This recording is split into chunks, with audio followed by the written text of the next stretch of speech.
Binge the full week of The Ray Taylor Show ad-free over at inspireddisorder.com/plus. This is The Ray Taylor Show. Welcome to The Ray Taylor Show, where I bring you the reviews on the latest movies and TV shows, as well as classic and foreign films. I'm your host, Ray Taylor, and on this podcast, I'll be talking about all things film and television. Whether you're looking for a new show to binge or want to know if that blockbuster is worth the trip to the theater, or just want to hear my thoughts on a classic or foreign film, I've got you covered. So join me every Monday, Wednesday, and Friday for new episodes, and let's dive into the world of film and television together. On today's episode, I am talking about and reviewing the new animated film from a video game manufacturer, the Super Mario Bros. Movie. This came out this year, 2023. Many directors involved in this film, as I guess that's probably a common thing for some animated films. But the directors of this film, Aaron Horvath, Michael Jelinek, Pierre Leduc, and Fabian Pollock. The writer, only one writer. It's very weird. Usually one director, multiple writers a lot of times. This one a little flip-flopped. The writer of this film is Matthew Fogel. Stars the voice talent of this film, Jack Black, Chris Pratt, Charlie Day, Anya Taylor-Joy, Fred Armisen, Seth Rogen, along with many others, voice talent in this. Sebastian Maniscalco was one of the voices as well. The plot summary for the Mario Bros. Movie: a plumber named Mario travels through an underground labyrinth with his brother Luigi, trying to save a captured princess, which that's not even true. The plot summary from IMDb is describing fake news. Luigi was the one that the princess and Mario are going to save. So I don't know. Maybe I missed the part where she gets caught. Either way, this movie didn't really have high expectations for this movie. Sorry, my voice is a little scratchy there. Didn't have high expectations for this movie. I did enjoy it. Wasn't expecting much, so it nailed that. This is a great kids movie. Doesn't really try to transcend that in any way, unlike other kids movies might try to do, like the Lego Movie. But it is a fun watch that you can just shut your brain down and just enjoy the bright, colorful visuals. Great background movie. Great. It's a good movie it's definitely a kids movie, and it seems perfect for that. Most kids, I know, as I was a kid, watching movies, rewatching movies constantly. This one, because it's such a good, I would imagine, good background movie, it wouldn't get too overwhelming with constant rewatches. But as far as my relationship with the Mario Brother video game franchise, one of my early childhood memories was going to a fish and chips place that had a Super Mario arcade game in it and playing the Super Mario Brothers video game that way the first time before I got a Nintendo. Eventually got a Nintendo, as most kids who grew up in the 80s and 90s had. The original NES, Nintendo Entertainment System, that came with Mario / Duck Hunt on the single cartridge that it came with. And you got the Duck Hunt little light gun, which was fun. I loved both of those games. I had other games as well, but the Mario game, the classic Mario game, was a lot of fun. Obviously, over the years growing up, played Mario Brothers 2, where it introduced new characters like the princess and the Toadstool guy and all these other characters. And then Mario 3 came out with the raccoon suit where you could fly. And that's kind of where I end my relationship with the Mario Brother video game franchise. Played some of the spin-off games at friends' houses, like Mario Kart, Dr. Mario, things like that, but didn't really ever get into those games.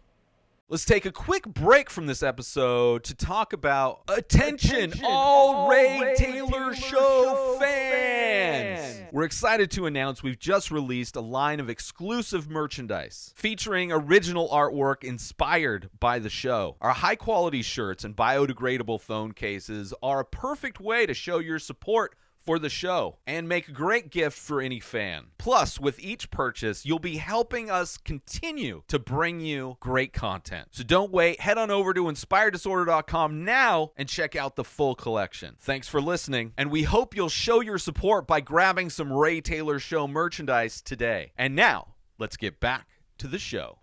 Despite what I would consider an average kind of exposure to these characters from my childhood, this movie, I think, delivers on, integrating many of those elements from the games, characters, and other elements as well. The worlds, the mushrooms, the flowers, the stars. All of those elements that were present in the video games are, adequately represented and fleshed out and understood in this game, which I enjoyed that.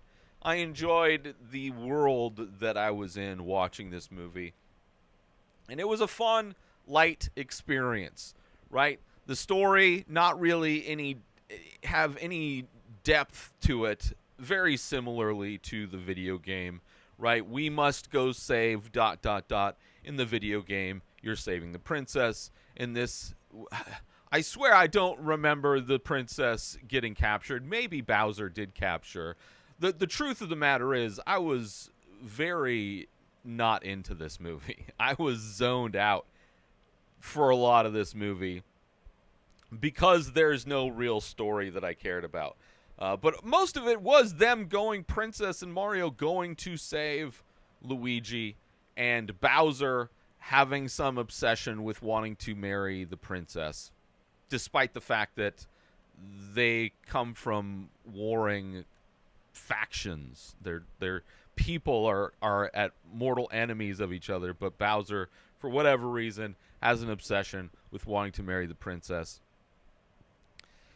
And like I said, unlike other movies like the Lego movie, this movie not really trying to elevate in any way, not really trying to say anything of interest. It is just your basic kids' adventure with absolutely gorgeous visuals, right? Packed full of references, but nothing that hooked me in any way. It was just effortless for me to completely zone out while this movie was on. So it's a movie I'm sure kids would love, especially rewatching. And, as an adult, I would say not painful to watch, as I'm sure many kids' movies can be, especially played on repeat as often as kids like to. But it's not like a movie that an adult audience or older audience will get a whole lot out of, I would say. Great background movie, right? I could see this being on in waiting rooms where children, like in doctor's offices and dental offices and daycare, and substitute teachers putting this on in the background because they don't want to do anything. Like, I could see this being put to use in a lot of ways because it's visually stunning and does enough to captivate, at least with the visuals and a basic story. Which the visuals are gorgeous. Very colorful, very vibrant. So I did enjoy that. Minor issues. Story could have been more interesting, right? Give me something to care about.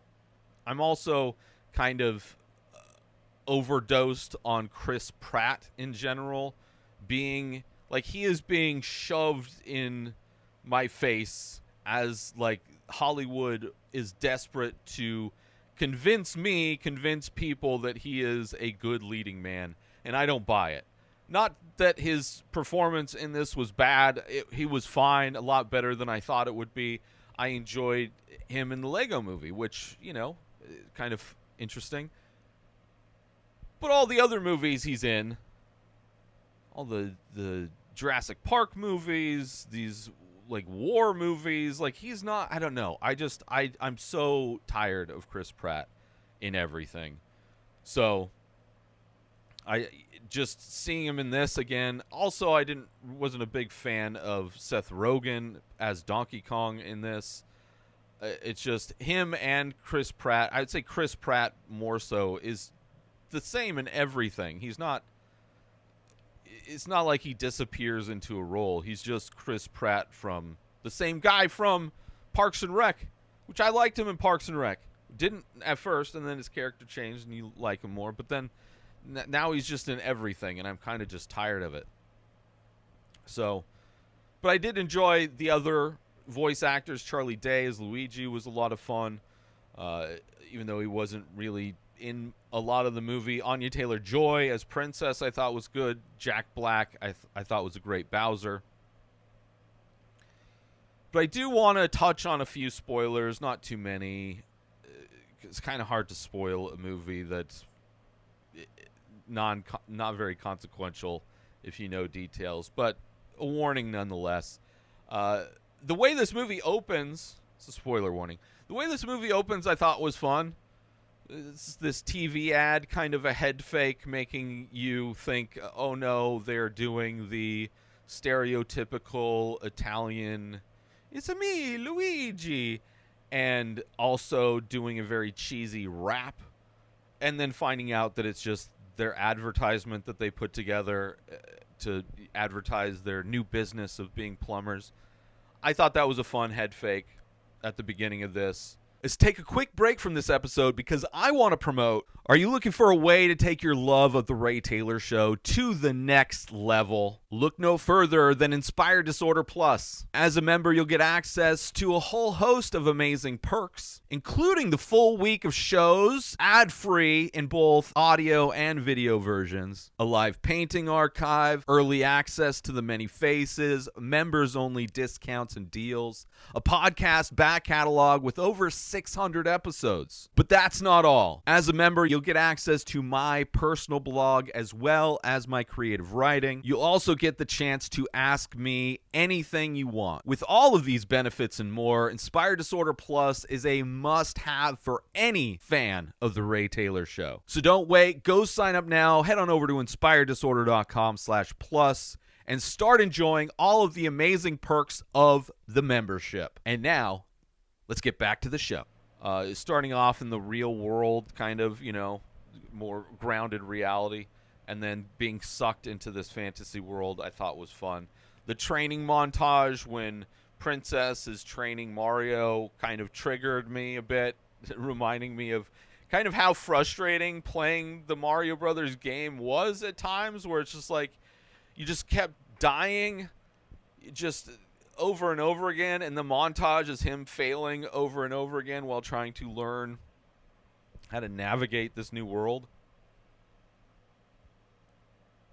The idea that Bowser is like obsessed with marrying the princess, despite the fact that they're mortal enemies, didn't really make. I don't know. It just is stupid. It was stupid. The Peaches song, obviously great. Could potentially be best original song. Who knows? I love Jack Black. So that everything he's doing, I enjoy in this. Mario trying to find Luigi with the princess. I totally got distracted throughout this entire movie.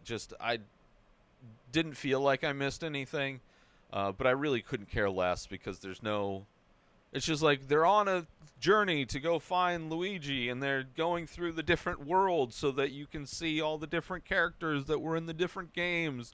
And Donkey Kong challenges Mario, and Mario has to beat him in this competition fight thing for some reason, because it probably is a reference to one of the video games. I don't know. I was so not at all. Aside from the visuals, I could care less about the story of this movie.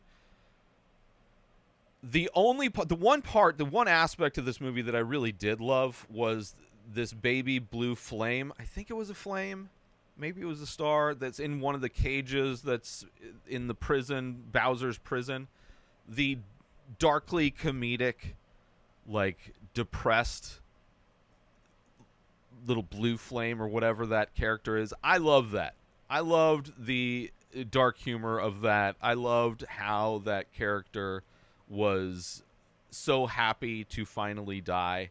That aspect of this movie was probably my favorite aspect, that little character.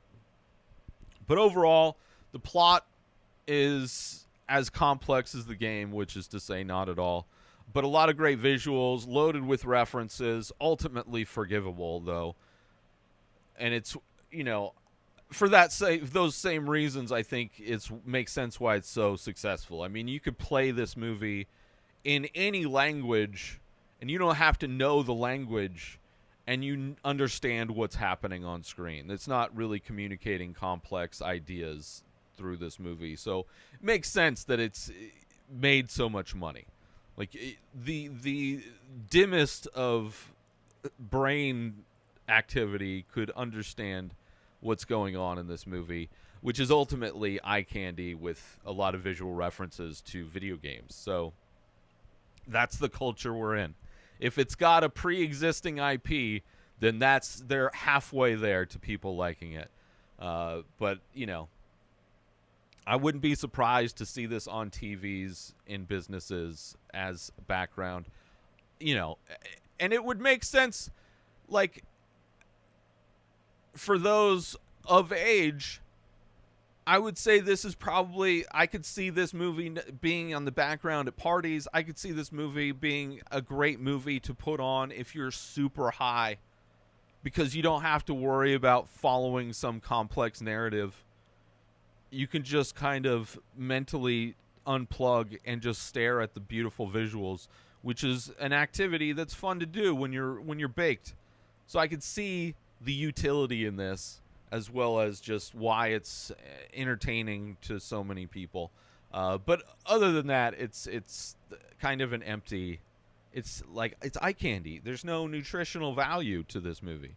But it was fun. It was fun. I didn't hate it, which is great. But also could barely care enough to pay attention. I feel bad that this review, probably the shortest review I've done in years, is so lacking, but I can't help the fact that this movie didn't really have a whole lot to talk about. But I did enjoy it. I did enjoy it as it does what it's trying to do.